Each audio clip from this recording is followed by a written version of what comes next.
I got to tell you, the only difference between dreams and reality is how bad you want it. And I wanted this so badly, and thanks to you guys and many others, I am living my dream, and I am so grateful.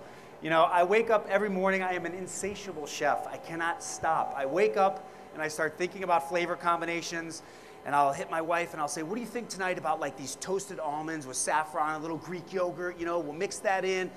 She's like, what do you think about we have coffee and wake up first? And I'm so grateful. I love my wife. She is my partner. She keeps me in check. How many of you feel that way about your partner? All right, good. A few of you are like, we need to do some work out there, guys. Everybody needs to be like, yes. You know, I have 2 kids. Isabella's 14, my daughter. My son Sebastian's 11.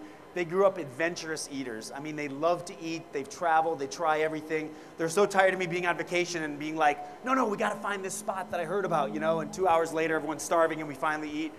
But every now and then, they're like, Dad, can we just have normal food, you know? And I'm like, no problem. What's normal food? And of course, it's the blue box, mac and cheese, you know? But that's what's great about kids. They keep you in check, you know? So I'm an insatiable chef. I'm a madly in love husband. I'm a passionate father. And what I love about food, and eggs in particular, is there is a food for every mood. There is a meal for every occasion. And part of the work I do is with the Incredible Edible Egg, America's Egg Farmers. So I go around the country teaching people how to cook eggs, being parts of big donations, giving away eggs to feed the hungry. So today what I'm going to do is take you through a week of eggs in my house. This is what a week of eggs looks like in my house. So we're going to get started. Who likes eating eggs? Good. At least 80% of you are going to enjoy this. The rest of you will decide. I mean, eggs to me are a little further, a little higher, better. All right. Eggs to me are the greatest food ever. I don't think I could be a chef my whole life as I have and not make a sauce better than the egg yolk.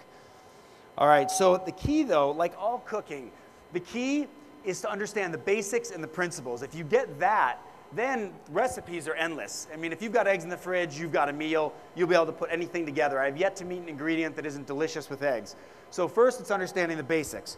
All right, so the first step with egg cookery, we're gonna do a scramble, all right? It's Monday morning.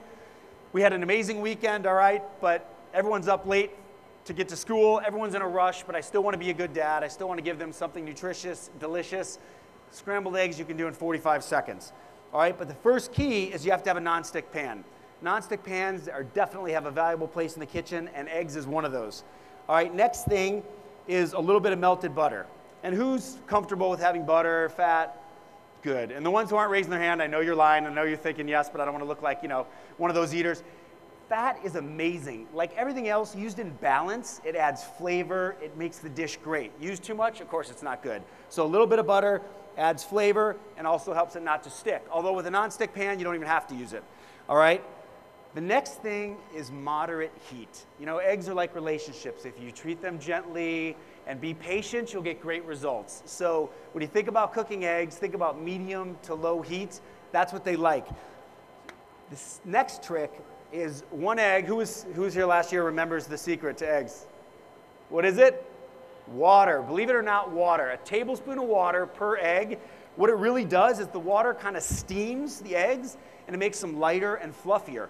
They're already so naturally rich and delicious. You know, you can add milk or cream. That's totally fine. That's another mood. Like I said, there's a food for every mood, an ingredient for every day. But water keeps them light and lets you really taste the delicious egg. And of course, a pinch of salt. Salt brings out the flavor of everything. So this a home ladle is about 2 eggs and 2 tablespoons of water, which is a perfect mix. And then I've already added the water and the salt in here. All right. Now, who grew up eating eggs? Their parents cooked them for them, right? Some of you guys, your parents cook you eggs right now. All right. Who has grown up eating them light and tender and fluffy? All right. You have a great mom. There's 2 or 3 of you in here. Well, I grew up eating them like little dried pebbles with a pan full of water. And I didn't know that eggs could be that dry. You know, I love my mother. She cooked constantly, so I really grew up loving food.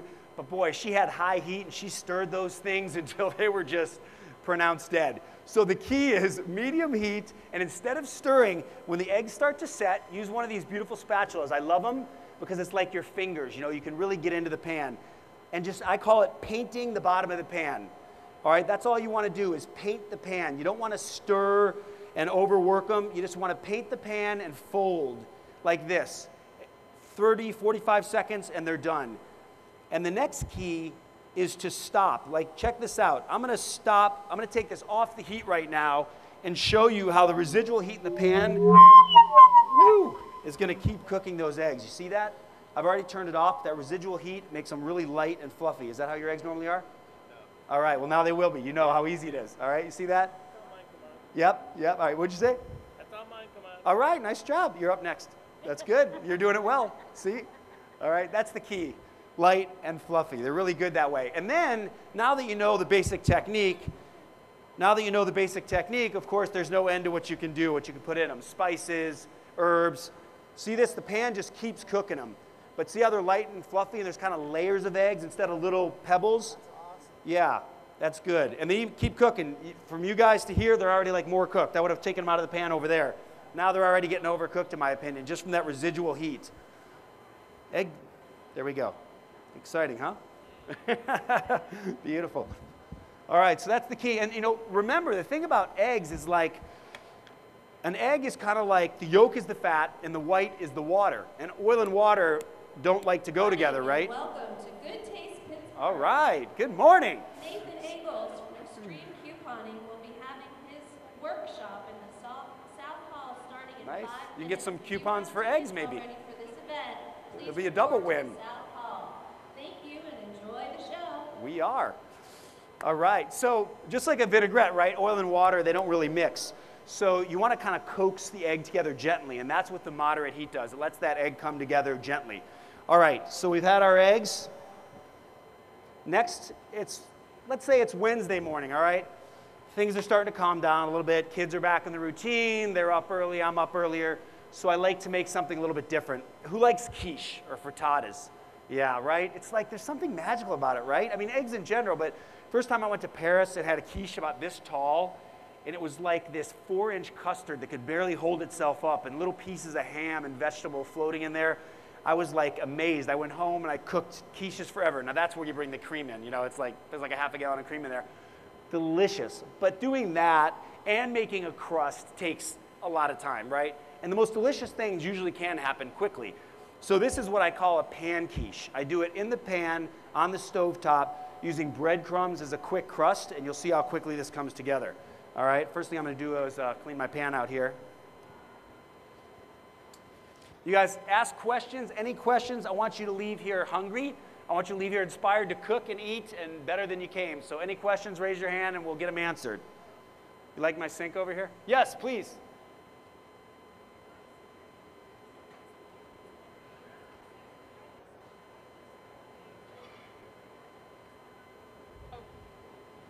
My God. Okay. Thank you. My hearing is getting bad, but not that bad. Okay, what is the difference, with the recipes that call for lightly beat the eggs versus the other way, just regular beat them? I mean, what does it do to the recipe? That's a great question. Lightly beat eggs versus, go to town on them and relieve your tension. It depends what kind of day you're having, right? But really, the more you whisk them, the more air you create. The more air you create, the lighter they'll be. I mean, that's the beauty of like a souffle or a meringue. You're whipping egg whites, and you're really just filling them with air is what you're doing. So if you whip your eggs a little bit more, they'll be a little bit lighter, a little more fluffy. If you don't whip them at all, they'll still be fluffy by nature, especially when you add the water, but they'll just be a little less volume. Yeah.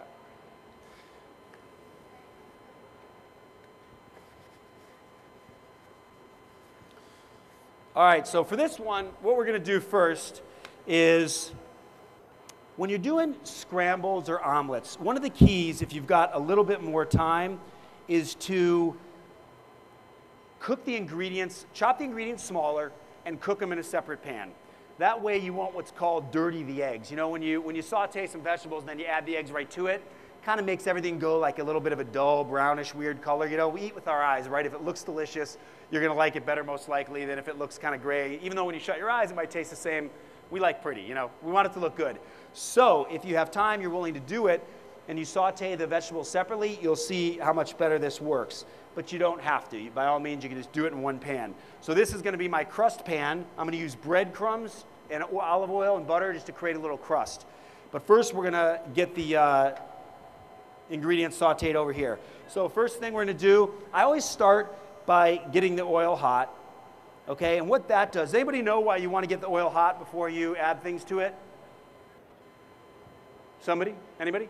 You want to get it hot, right? Not just because the recipe says get it hot, right? My cookbook comes out March 20th, and what I'm so excited about is I want people to like understand their food better, get deeper into it, and know why things happen and how to cook, so that you don't just whisk the eggs and go, okay, I'm whisking them because they told me to. The reason you want to get the oil hot is because then it creates a barrier and it actually sears the food and gives it flavor and color versus absorbing the oil. If you put it into cold oil, all the oil goes straight into the food and then everything tastes kind of greasy and heavy. If you get the oil hot, then it sears things. You get color, which equals flavor. Color is flavor. Remember that? A raw bell pepper doesn't taste anything like one that you put over your open flame or on your grill outside and blacken it, wrap it in foil, peel the skin off. It's sweet and roasted. Totally different, right? So that's the idea about getting your oil hot. All right, so now cutting. All right, first thing is the onions. And I'm going to slice those thin. Who's comfortable cutting? Who'd like a quick lesson? Yeah? All right, come on up. She was the first one here. She's got a cookbook from this guy who's going to be up later, who I wish I could cook with. He does Moroccan food, and she's got his book at this age. I'm so impressed. All right, come on over. So the key to cutting, and I really believe that if you get comfortable with knife skills, you'll cook so much more and you'll enjoy it so much more because then everything goes faster, right? Hardest part about cooking, I think, for a lot of people at home is, you know, you didn't go to culinary school, you haven't been cooking your whole life maybe, so it's like, oh gosh, here we go, to chop everything up, it's taking forever. So here's the key, all right? The key is you want to bend your fingers like this and then put the knife against it like this, all right? So you're creating this kind of cantilevered knuckle, and you keep the knife against it, and as you chop, you never leave your knuckle. Then you can't get cut. What happens is people go bop, bop, ah, or you lay your fingers out like this, or you stick your thumb out like it's like there to watch the show. Keep the thumb tucked back in, keep the knuckles bent, keep the knife against it, and you'll never cut yourself, all right? So you're gonna try it, ready? And go really slow because I don't know what the insurance is like on the event here. We don't wanna get everybody in trouble if you like whack a finger off, all right, ready? So grab the knife, and that's a big knife, I know. Big knives are scary sometimes. My wife, I don't care if she's like cutting up a cantaloupe, she's got a knife this big, and she's like, you know, I'm like, use the big knife, it's faster, it's more fun. All right, careful, thumbs back, good. Now put this knuckle out a little further. Yeah, there you go. Awesome. And you know what you're doing really well? She cooks at home, doesn't she? Nice. What she's doing really well is she's letting the knife do the work as well, letting the blade, the teeth cut through that. My oil is definitely getting hot. Perfect. Good job. Now, but see, don't let your knuckle slide away because that's the danger. The second the knuckle and the knife leaves, it's like, uh-oh, I took a chunk out of my knuckle in culinary school like you can't imagine. It's still healing. Good job. Perfect. See that? Now, try this. Without the onion, put your knuckle here and just go up and down a little bit and get comfortable with that rhythm. And then you can slide like this, but make sure you keep it touching, all right? So you don't cut yourself. And then you'll get the feel of the rhythm. See that? Feels good? Yep. Feels safe? Is that better? Good job. Nice job. I like that courage, you know. Nothing great in life happens until you get a little uncomfortable. So many things I've done in my life, I got those butterflies, and then they turn into rocket fuel, and then great things happen. So you got to be a little uncomfortable, and then things are good. Thank you so much for coming up here. What's your name again? Ashley. Thank you, Ashley. All right, so we got our onions. We're going to put those in the pan. And I spent like forever getting all the ratios perfect for my cookbook. I want these to turn out perfectly for you guys because I think the worst thing in the world is when you get a recipe and it doesn't turn out, it's disappointing. You spend a whole day and you're like, what happened? But with that said, the other goal of the book is to try to get away from recipes. I read a cookbook like a novel. What are the characters? How do they play together? You know what I mean? Start to have that tasting database in your head where you can say, okay, yeah, you know what? I know that if I add a little vinegar, it's going to brighten the dish up. So I'll add just a few drops. And then the more you do that and start to play around, the more your cooking will be very natural and you'll have a lot of fun. So read a recipe, get ideas, and then apply those ideas to your cooking. How many of you do that now? Nice. I know you do. It's good to see you again, too. All right. So I always put the ingredients that need a little more work in the pan first. So that's our bell pepper and onion. Here's the other fun thing is the flip. Do you guys do this at home? Yeah? Who wants to come up here and try this? Come on up. And you know why it's really important to do this? What's your name? Christine, nice to meet you. Oh, that's right, yeah. Just looking for a hair time. That's all right. That's all right. We're not going to eat this food anyway. A few hairs won't hurt it. All right. Force the habit. But, so you know the most important reason why you want to learn to do this? Does anybody know? It looks cool. That's it. People are going to be in the kitchen when they come over anyway, right? And they're going to be watching you the whole time, so you might as well make it fun, you know? All right, so here's the key. Okay. Here's your practice pan. Okay. What you're doing is you're just making a circle. That's it. Okay. But at the back of the circle, Yeah. you're going to pull it forward. Okay. Pretend the person you love most in the world is standing right there. You don't want to burn them. They just walked up, so you go, whoa. And it's that pull back that makes the waterfall flip happen. It's not this. People want to do this, you know, and that's good for getting stuff on your face, but it's not as good for this. So just like this, circles, and then when you get to the back, just yank it. Now you can put your wrist down a little when you yank, all right? And you know what? Bell peppers and onions are cheap, and these can be washed. So it's okay to practice. Don't worry. Nothing can go wrong here, all right? Okay. There you go. And do it with confidence. Give it some, like, you know, you don't mind. Yeah. Now go back. That's all right. That's how it starts. Go back. Good. Whoa, nice. There we go. That's all right. Better to have gone too far than to not have made it, right? All right, try again. So just remember, like this. Just do a circle with me. Go like this. Perfect. And then when you get to the back, perfect. When you get to the back, pull. Pull. Perfect. See that? Nice. Perfect. And like this. Look, see this little, go like this. There it is. That was perfect. Nice. Good job. Pleasure. Pleasure. And that's why I always add 20% to the recipe because, you know, then we still got plenty. All right. Good deal. All right. So we've got some color on those. I'm going to get this pan hot. How many of you have electric stoves at home? Wow, I'm impressed. Most of you have gas. Gas? I want to go to your house. Gas is so much better, right? It's visceral. You see fire. When you see fire, you understand it. You can moderate the flame. If you ever have the choice, sometimes you don't have a choice, that's okay. We make it work. But if you ever have a choice, there's nothing like gas. You can control it. It's instant. You know what's going on. Okay. Now that we have the color, everybody see the color on these? I want you to see this real quick. See the color there?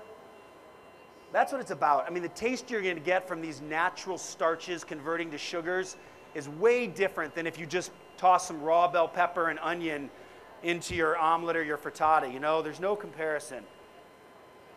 How are you guys? Do you like to cook? She makes eggs. You make eggs? Nice. Good job. Now you know how to make them even better.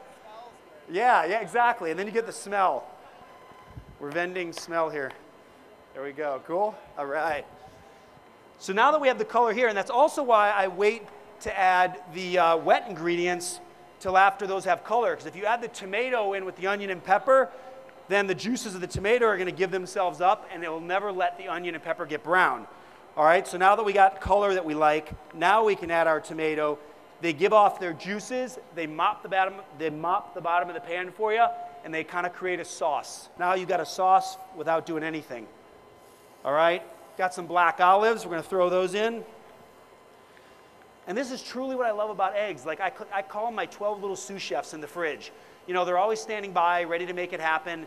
If you got spices, eggs are great. You got veggies, they're great. Herbs, they're great. Any protein, anything you can think of works with eggs. So anything could have been on this counter, and we would have made it work. Am I doing that right? All right. And what else do we got? Okay, so right at the end here, now that we've got the color, the tomatoes are going to soften a little bit, give up their juice. I'm going to add just a little bit of oregano. You could use dry oregano, fresh oregano. If you like rosemary, use rosemary, whatever you like. The great thing about herbs and spices, putting them in, there's two ways to use herbs and spices. Put them in at the end, they release their oils and just kind of perfume the dish. Like basil, always at the end. But then herbs like rosemary or thyme, they're resinous. They have deep flavor, lots of oil. You can put those in at the beginning of a dish, a stew or something you're roasting, and then a little bit more at the end, and you'll get layers of flavor. All right, so that's good. Now this pan is getting pretty hot. All right, so we're going to add a little bit of oil and a little bit of butter. And when that melts, we're going to add our breadcrumbs. Any other questions right now? Questions? Doesn't have to be about eggs. It can be about food and anything. Yes? That's a great question. Why do I use oil and butter? Oil has a higher smoke point. It can take more heat and nothing bad will happen. It takes, you know, like 400 and some degrees before it's going to burn up. Butter, as you know, goes brown very quickly, which is great when you're making crepes. Brown butter, that's my secret to crepes. Brown the butter and then stir it into the batter. But this, where I want the breadcrumbs to get toasted and I don't want it to burn, I'm going to put a little oil in. We're going to do the same thing with the pears here later. Oil and butter together slows down the butter's browning. So you'll get the flavor of the butter without burning it. All right? So now in this pan, we're going to add the breadcrumbs.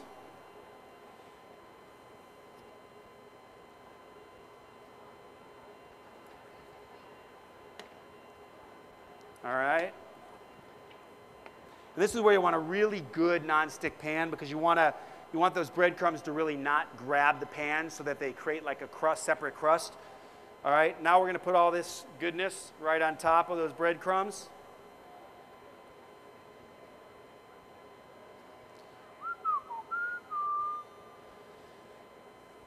Cooking is the greatest joy. Those of you with kids, you cook with your kids? Yeah? How many cook with their kids? Nice. Nice. All right. Good.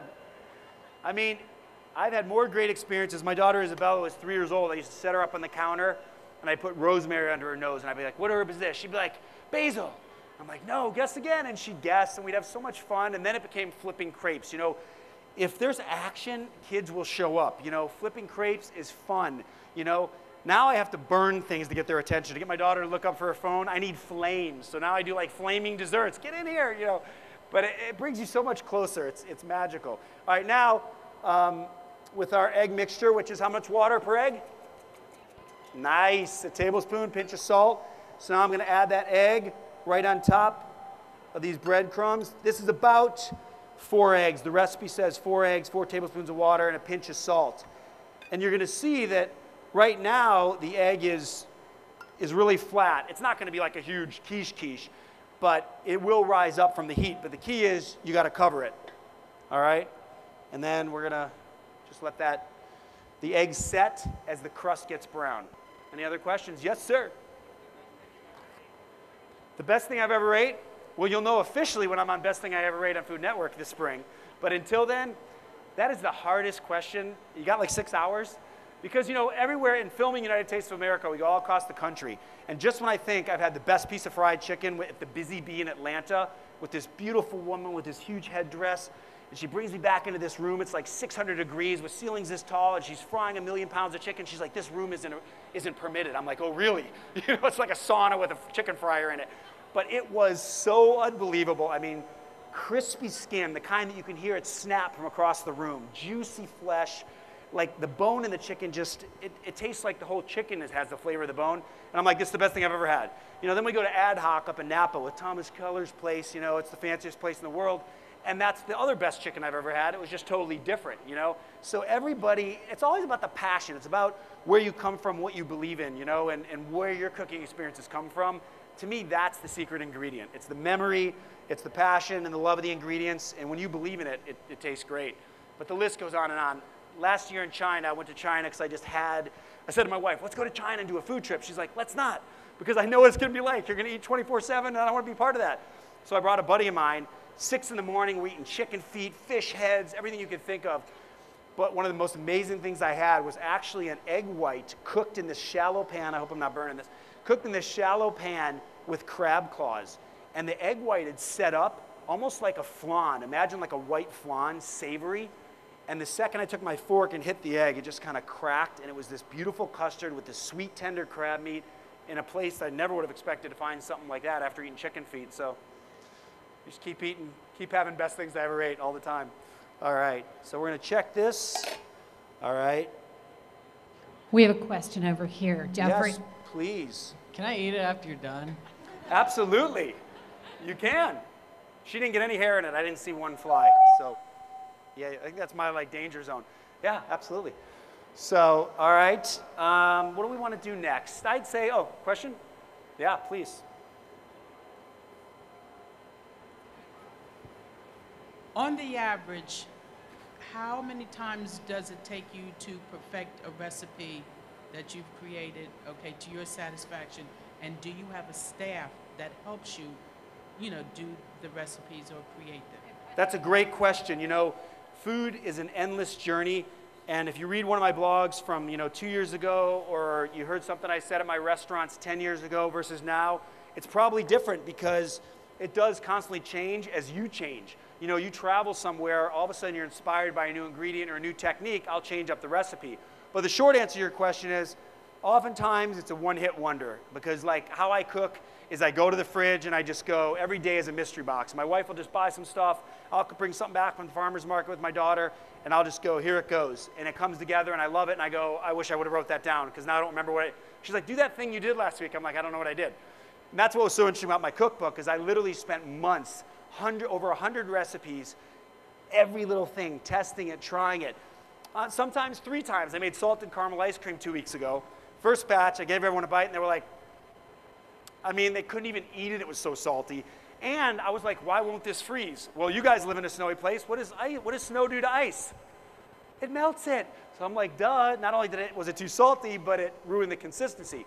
So I did 2 more batches before I got it perfect. Caramelized the sugar, added the right amount of cream. When you're making ice cream, 2 cups of heavy cream to 1 cup of milk and 5 egg yolks is like the perfect ratio to get that no ice crystals and that creamy texture.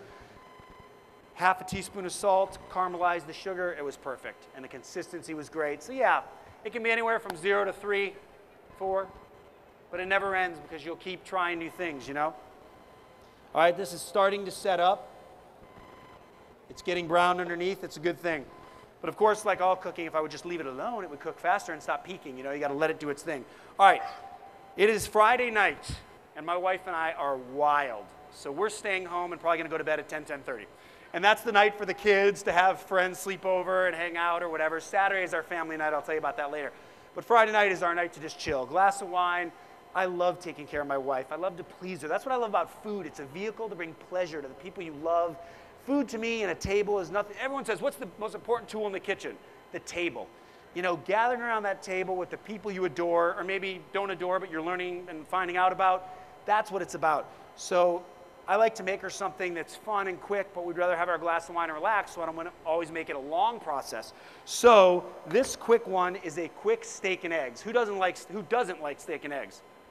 Yeah, right? I mean, it's like the most natural, delicious thing there is, right?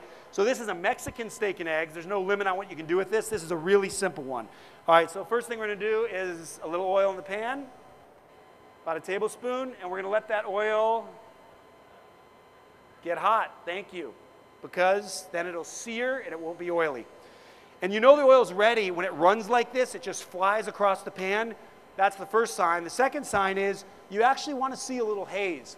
I think one of the biggest things you can do to change your cooking at home is don't be afraid of the heat. Let it blaze, because most times high heat is where you get flavor, you get good sears. You don't want to go to a restaurant and that chicken breast is perfectly seared or that steak is like, oh my God. It's because they're using high heat, they're getting the oil hot, locks in the flavor, makes a huge difference. While we're waiting for that to smoke, I am going to season the steak. Anybody know the key to cooking steak, fish, chicken? The first thing you always have to do after you... Excellent. Let it sit out. Let it come up to room temperature. You know, it doesn't want to be shocked, just like we don't want to go from like, jacuzzi to a cold pool. But, right? It's got to come up to temperature so the fibers don't get shocked. Another important thing, dry it off. Always pat it dry. Because if you don't dry it off, then you're basically steaming in the pan instead of sauteing. That liquid, the same thing that's good for eggs is bad for sauteing meat, chicken, fish, because you'll create steam and you won't get a nice sear.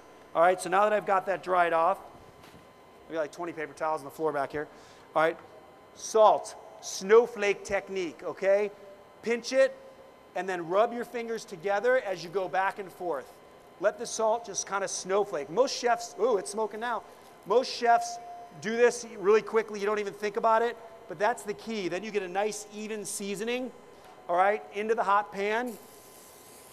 And again, remember when you're salting things, salt is your friend. Salt is the liaison for all things delicious. It's hygroscopic. That's the biggest word I know, by the way.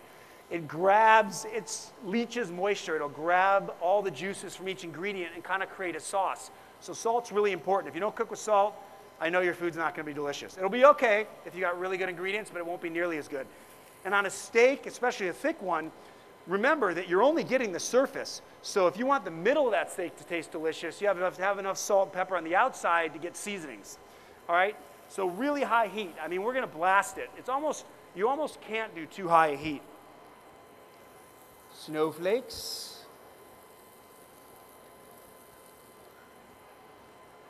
I think this is the one you should want to eat, right? Little steak and eggs. It's about that time. That's the thing I love about eggs too. It's like steak and eggs. Yeah, breakfast sounds good. Lunch sounds great. Dinner, even better. You know, you can't go wrong, but you just change up what you do with it, you know?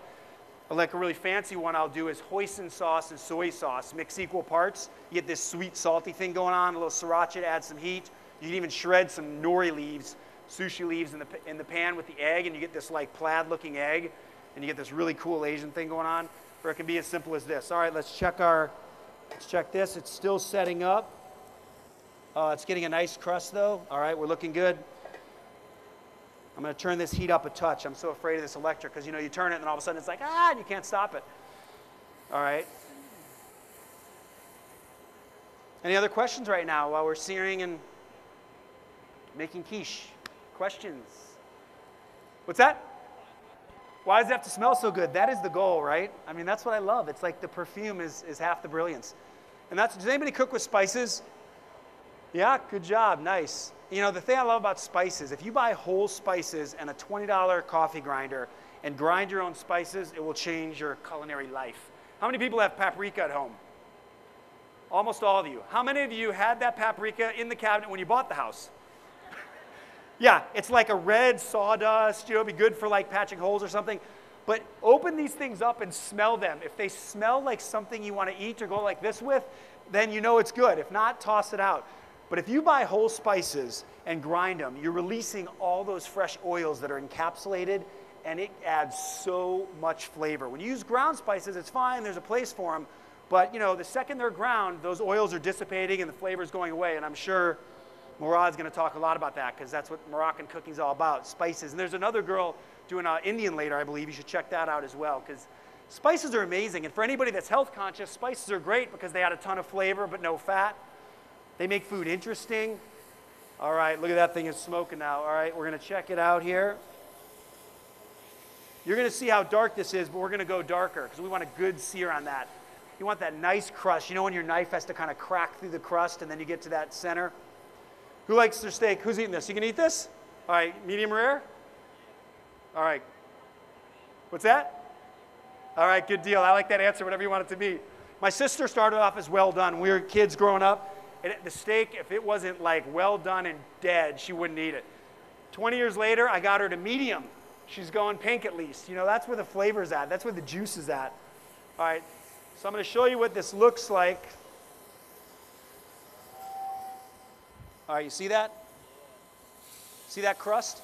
That's flavor. That's what we want to get. That's what high heat does. That's what using a little oil does. You get that nice sear, you know? And you get that whiff.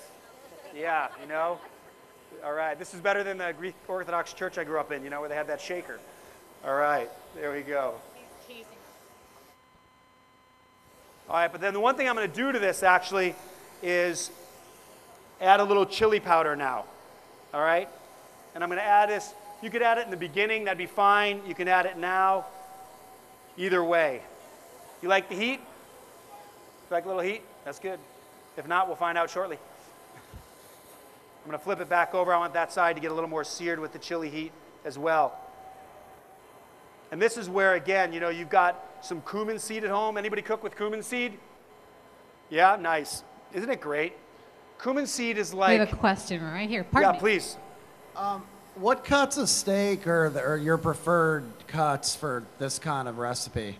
That's an awesome question. You know what's great about steak, in my opinion, is some of the most delicious cuts are the inexpensive ones. This is skirt steak. I love skirt steak. That's the classic like carne asada, Mexican tacos.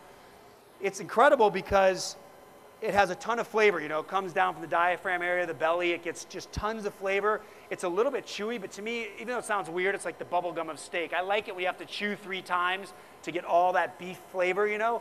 So I love that. But again, there's a food for every mood, right? So if I want just something decadent and tender and simple where I want the sauce to be the star, I'll use a filet mignon.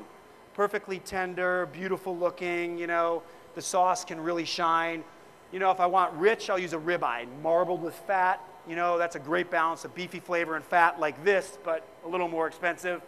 New York strip, dry aged, it's like a meat reduction. You get all that flavor, but it's not quite as fat as a ribeye. So, but it's nice to do this because it's not expensive. All right, here's the test. When you put your finger on it, you should feel a little bit of bounce. Then you know that it's medium rare inside. All right, we'll try this plate. All right, now the other key to a steak is to let it rest. You got to let it rest because that's when all the juices get reabsorbed. Have you ever cut a steak and the juices run out on the plate, right? And then you put it in your mouth and you're like, there's all this juice, but it's totally dry and mealy in my mouth. That's because it didn't rest and reabsorb the juices. So by letting it rest, it'll reabsorb those juices and it'll be delicious every time. Same thing with chicken, pork, anything you cook. And it even tastes better if it's slightly cooler. When it's really hot, it almost burns your mouth. All right, so now we're going to check our quiche. And oh, wow, now we're talking souffle central. You see that? All right. I think I just got cut. Oh, there we go. See how it's puffed up? You know, on the bottom, let's check the crust. We got a golden crust, see that? But it's kind of puffed up, all right? And now we're going to top this with a little goat cheese, a little more oregano. But see, you got that bread crumb on the bottom just kind of created a crust. You see that? So it's not like a quiche pie crust, which by all means you can do. It's so nice to see you. How are you? But, you know, the egg rises up a little bit. You see that? And then you can even slide it out of the pan almost like a pizza right onto a plate. Look at that. Or you could drop it in the oven. By all means, you know, in the morning, sometimes I'm lazy or sometimes I don't want to do the oven and the stove. By all means, if you throw the oven on, this would have been done in, you know, 4 minutes, you know. See that? And we're going to top it with a little goat cheese. Yeah. See that? Yeah, and use panko or use rustic breadcrumbs. How you doing, buddy? All right. There we go. See how that egg puffed up a little bit? You know? It goes in a very thin layer, but then you still get a rise with eggs, and that's part of the whipping the eggs like we were talking about. All right. If anybody wants... Oh, thanks, man. Perfect. All righty. So check this out. Watch this. This is just going to slide right off. See that crust? And there it is, almost like a pizza. You can slice it up. Delicious, although it still needs a little goat cheese on top. And I like the way the goat cheese is, you know, it has that chalky consistency, which to me is like a flavor sponge because it kind of drags the flavors across your tongue. Creamy cheeses are nice too, but a goat cheese, I love the texture of it. And also the goat cheese, it'll keep its body as it kind of sinks in and melts halfway into the egg. It'll still have some texture, so it's nice. I don't know if anybody wants to eat this, pass this around, you're more than welcome. All right, there we go. And I would also, all right, we'll add a touch of this arugula to it. Again, take the extra minute to make it look pretty, you know. Just a little bit of arugula on top, a little color equals flavor. It's going to make a world of difference, all right? So now our steak has rested, so now we need to fry our egg. Wow, I have like destroyed this pan, huh?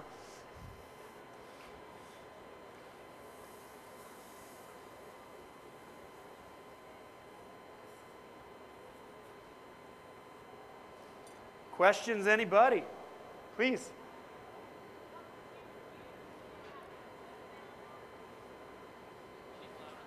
On the... Yeah, what would you use if you didn't have goat cheese available to you? That's a great question. Really, again, with eggs, I mean this, anything. There's not a cheese that won't be great. A little sprinkle of Parmesan, brilliant. Now you'll get a nutty, salty texture, you know? A little bit of Gruyere cheese. Now it's going to be like fondue-ish and, you know, very Swiss and it has a great flavor. You know, blue cheese. I mean, but like I might slightly change it up. You know what I mean? If you have feta cheese, great with the black olives in here, right? And the bell peppers and tomato, yeah. So personal taste, whatever you like. All right, our steak has rested. What's your name? Billy, you're getting close. You getting hungry? All right, we're getting closer. All right, the other thing I want to do, actually that I forgot to do in the pan is squeeze a little lime. When you squeeze a little lime in the pan, right at the end, it's called deglazing. That's the French, you know, that's our fancy term. It just means using liquid to soak up the bottom of the pan and get all that flavor out of it. Since I forgot, I'm just going to squeeze it over the top. But a little lime, if you want to change your life, I got many things to change your life here in the kitchen, but another one is to use more acid, vinegars, citruses. They're like a power button on flavors. They just escalate everything.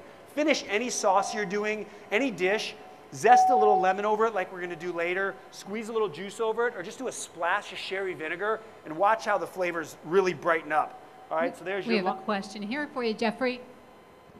Have you ever ate a ghost chili or cooked with it? I love that question. I almost could have paid you to ask that question because I love that answer. On the United States of America, the hot and spicy episode, we went and tried, has anyone ever had Dave's Insanity hot sauce? Yeah, right? Can you talk still, or is your speech okay? Yeah, I know.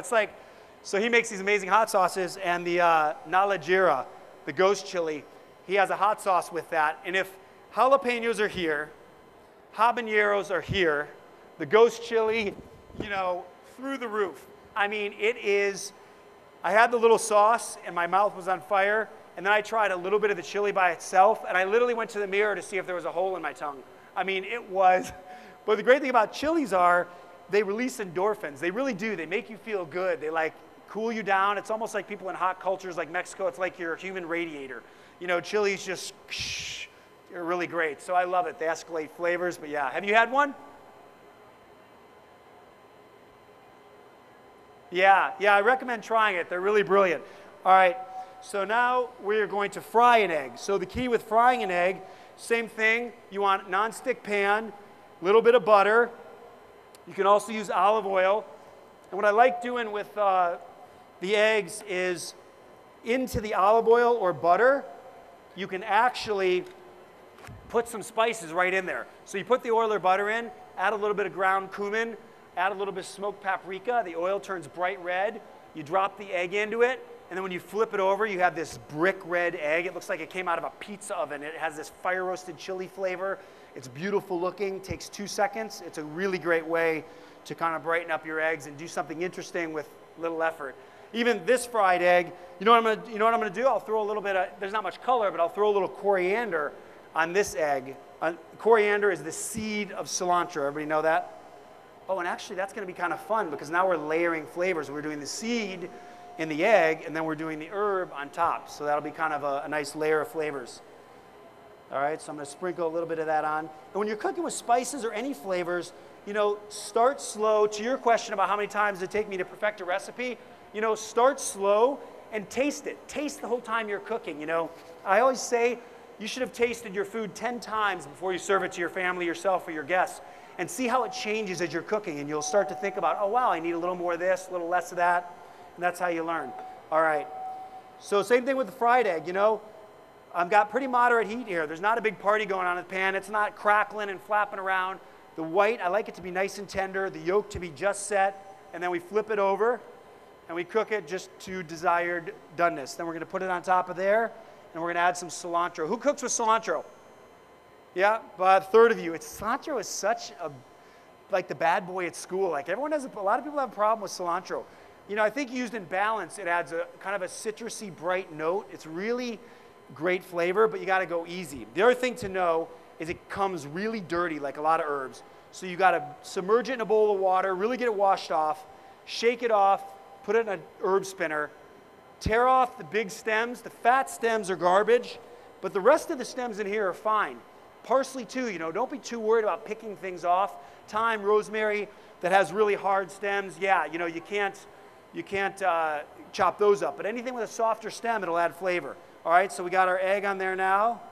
Oh, it's looking good. All right, and then just a little bit of cilantro to garnish it up.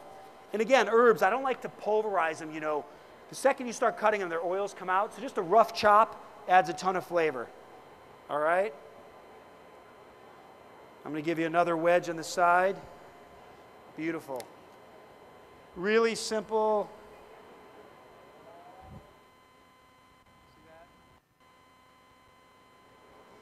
And guess what? When you cut this egg, that's your sauce. You don't need a sauce because the yolk is the most decadent, delicious sauce there is. Sorry, I'm passing you up. It's coming back. But the yolk is going to mix with the chili that was on the steak. It's going to mix with it's got the coriander on the egg, and it's just going to create this limey, chili, beautiful sauce.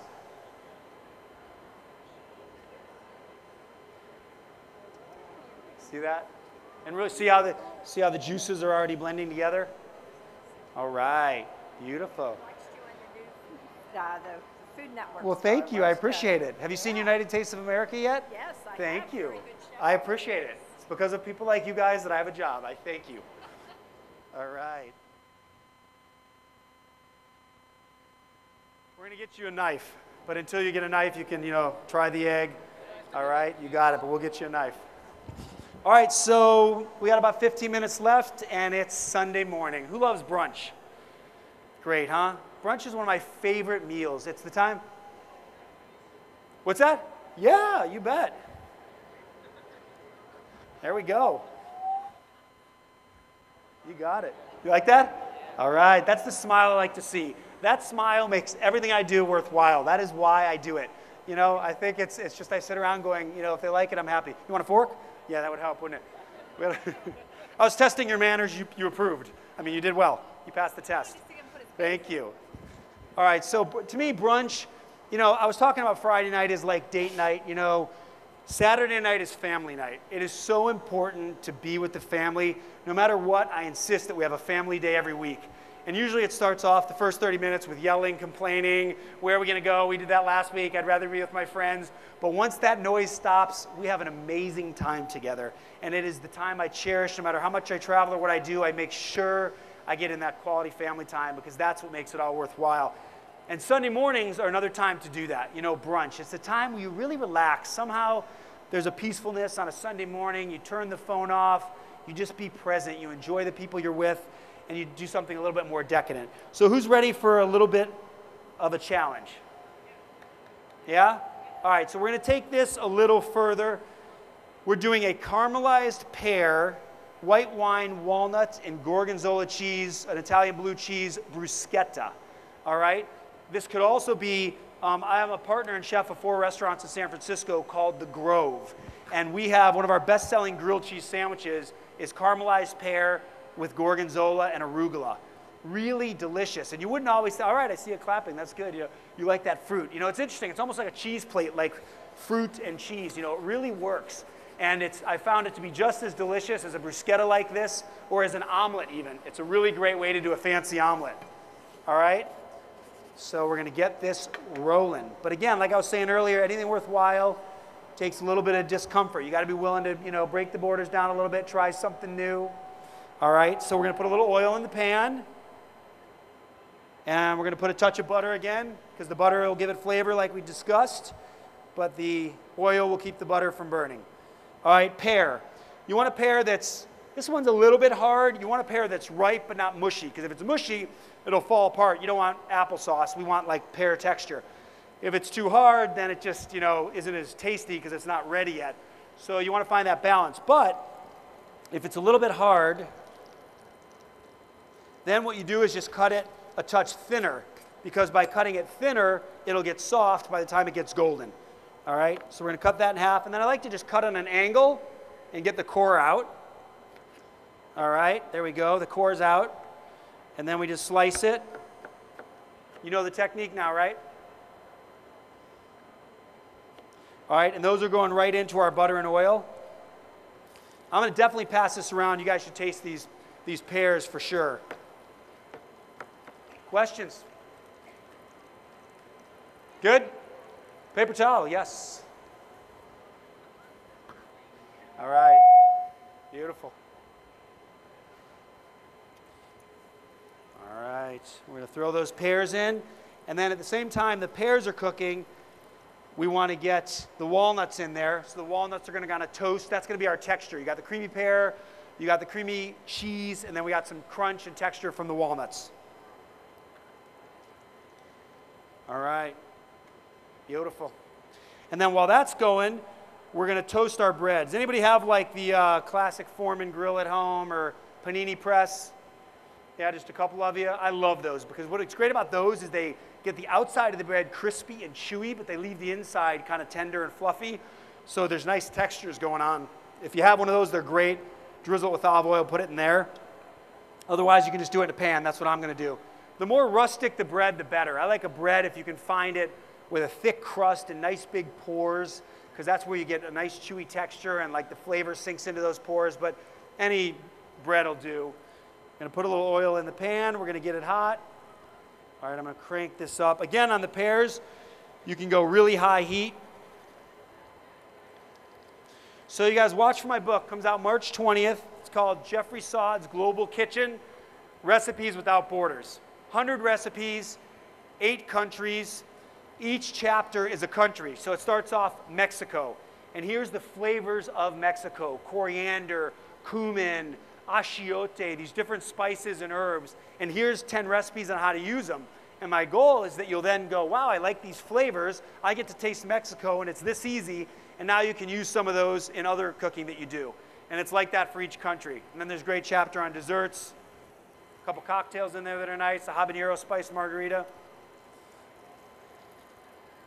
All right, so we're going to let that bread get a little bit of color. We're going to let these pears get a little color, and then we're going to hit them with some white wine. Any other questions? You guys know how to make an egg stand on its end? Balance it like this.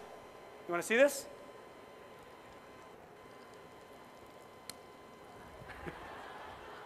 A newscaster in Seattle showed me that on a food show we were doing. I thought that was hilarious. It's a good one for you guys to, show your friends. All right. All right, so again, I want to caramelize these pears, get good color. That color is going to be flavor. And then when I hit it with the wine, it's going to grab all that off the bottom of the pan. Any other questions right now? Yes? Yeah, cooking without borders, that's always been kind of my little stamp. I mean, to me, I've traveled all around the world, even places I haven't been, like I'm Lebanese, I've never been to Lebanon, but I've cooked it so much, I feel like I've been there. To me, it's about dragging your tongue across the globe, but none of us can master every cuisine. It's just impossible, right? Even one cuisine. So cooking without borders is about understanding flavors. So I take a pot pie, for example, a chicken pot pie, and I just add a little garam masala to it, or curry. So now you have a curried pot pie. It's in knowing where other flavors from around the world can influence dishes you already love. At the Grove in San Francisco, we do a BLT.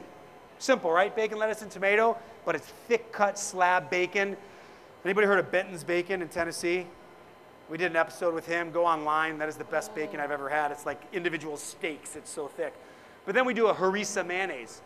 And that spicy North African blend, which I bet you Murad will talk about, is incredible with bacon. On a BLT, it'll completely change your whole BLT experience. So does that make sense? We have another one here, Jeffrey. Yes, please. Yeah, you said you were using white wine. I was wondering if it was like a Moscato or something drier, like a Chardonnay or something. This is, where did it go here? Where's my wine? Oh, it's right here. It's a 1963 Bordeaux. No, it does. I don't even know which one this is. Let me taste it. It's good though because it's light and fruity, and that's the key. When I'm cooking, Sauvignon Blanc, Pinot Grigio, that's what you want to use. You don't want a Chardonnay. You don't want anything heavy and oaky. Not bad. Because, that's just going to overwhelm the flavors of the dish. You want light and simple. What wine does, or alcohol in general, wine especially, is it adds, left-handed too, All right, it adds acid, it adds sweetness, because as the wine reduces, it sweetens the natural sugars, it creates a sauce, and it just gives it a depth of flavor. So, all right, now that this is all caramelized and beautiful,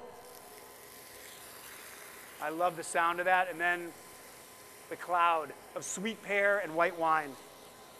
Now what we're doing is we're going to let those, not toasted yet, we're going to let those reduce down to a glaze, and that sauce is going to kind of glaze the pears, and that's good by themselves with anything, all right? And then we're going to put the bread on the plate. I have one more question. I have another question right here, Jeff. I'll take 100 more. What's the best cookware that you're using that we could buy? This is the nice folks here. Let me use this cookware. I'm a huge fan of All-Clad. I mean, I've had it for 15, 20 years. There's still, you can burn something and put a little water in it and it'll wipe out in the morning, I always say, give me the best golf clubs in the world and I will be a horrible golfer still. I mean, obviously you have to know the basics and learn how to cook, but if you have a thick bottom good pan, you will get a better sear on your steak than if you have a thin little tin pan that'll never cook properly. So buy the best pans you can afford. Knives, on the other hand, a lot of chefs will tell you, I have a $500 Japanese knife, and that's great. To me, you just want something with a little weight and that stays sharp. But when it comes to pans, buy the best pan you can afford. It's really worth it. Even the, Crusade and the Stub and all those big, thick, beautiful casserole pans, they really do make a difference. Not only are they a gorgeous presentation, but they cook it really evenly because they're thick. All right, we got a couple minutes left. I want you to see these pears. See that? The nuts have toasted. Yeah. You get the sweetness from the pears. The white wine is now reduced. You don't even see the wine anymore. It's more of a glaze. But this residual heat from the pears are going to kind of melt that blue. Hello, how are you, future chef? There we go. So, that residual heat from the pears is going to just melt that blue cheese a little bit, make it kind of creamy. And it's really fun to play with fruit and savory preparations. I love cutting oranges in half and putting them on the grill till they're black and charred. Nice, you finished your meal, good job. Potato okay? Quiche, right? What's that? Yeah, we'll get you some of those for sure. I love it, this is my eating crowd right here. This is the kitchen table, All right, so we got a little toasted bread. What we're going to do now is put a little bit, I love gorgonzola. If you can find gorgonzola, it's the Italians, like they do everything the best. It's their version of blue cheese. Instead of it being a sharp sheep's milk blue cheese like a Roquefort, it's a mild, sweet, creamy cheese, gorgonzola. So that's my favorite to use, but blue cheese works just fine. We're going to put that on there. We're going to put our pears over the top.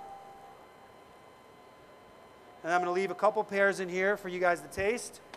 All right? And then we're going to add a little bit of arugula. I call arugula spinach with attitude.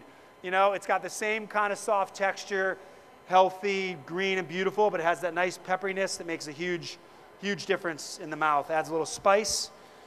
All right, and lemon. I told you about the importance of citrus vinegars. I feel too much heat up here. We got to turn this puppy off. I never know if electric's on or off, except that I'm feeling the heat here. This dish would be delicious right now, ready to go. Pinch of salt would be good too. But it's going to change everything now. This is a microplane. You can use a regular cheese grater, or you can just squeeze some lemon juice on it. But this little bit of lemon zest, you see that falling? The flavor, the oils in the zest, the skin, have such a different, sweeter flavor than the juice. So again, you get different layers of flavor. So we're going to put that over the top, and that's going to brighten the whole thing up and make it look beautiful.